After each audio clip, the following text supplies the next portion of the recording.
bring Mike back into the show. Mike, with talking about Staley there, we got to talk about those big plays, those splashy plays. How important are they going to be tonight with Tennessee's offense, that core of Staley, Brazel, and, of course, Mac Matthews? All right, so let me give you a stat that sort of tells you how important they are. Tennessee is number 2 in the entire country in total offense, averaging 495 yards per game. That's just 2 yards per game less than Georgia Tech, who is number 1. So that's obviously good. You don't get to nearly 500 yards of total offense per game without big plays. You can't do it all, Brittany, with all 4 and 5 and 6 and 7 yard gains. So you have to have it. It's been an integral part of the offense this year when Tennessee has been successful. I think tonight it's even more important because Florida is good up front on defense. They are certainly going to look to make it a line of scrimmage game. I think that's what they want. And their secondary has had communications issues at times. They had them again at Ole Miss last week. It has shown up time and time again that they'll be playing excellent defense, and then they will give up one of those splash plays. So I think to win tonight, it's not just a hope to. I think it's a must-have for Tennessee. How about on the ground, too? Florida's given up more than 200 yards rushing in each of the last 2 games. So how important is Deshaun Bishop going to be, Star Thomas going to be, especially without Peyton Lewis?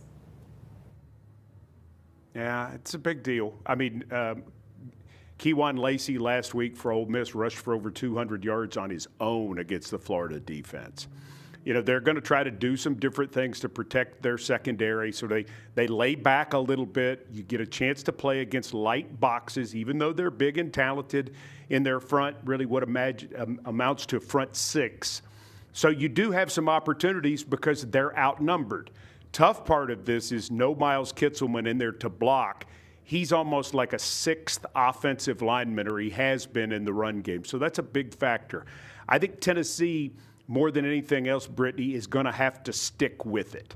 I think that's going to be the key for the Vols, is they're going to have to run it, stay with it, and you'd like to see both Thomas and obviously Bishop, get up towards 20 carries. That would be great. If Tennessee could run the football 50 times, that would be fantastic, at least as a team, because that would mean they are staying with the run game. And when you're successful with the run game too, Brittany, it makes the game boring.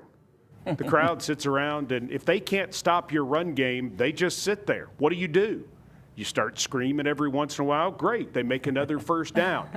The run game takes the air out of a place like this and, oh, by the way, sets them up for play-action deep shots that we were just talking about in the question before this one. Yes, and Mike, I tell you what, this offense, since Heupel has put this offense at the University of Tennessee, when Tennessee runs the ball well, we win.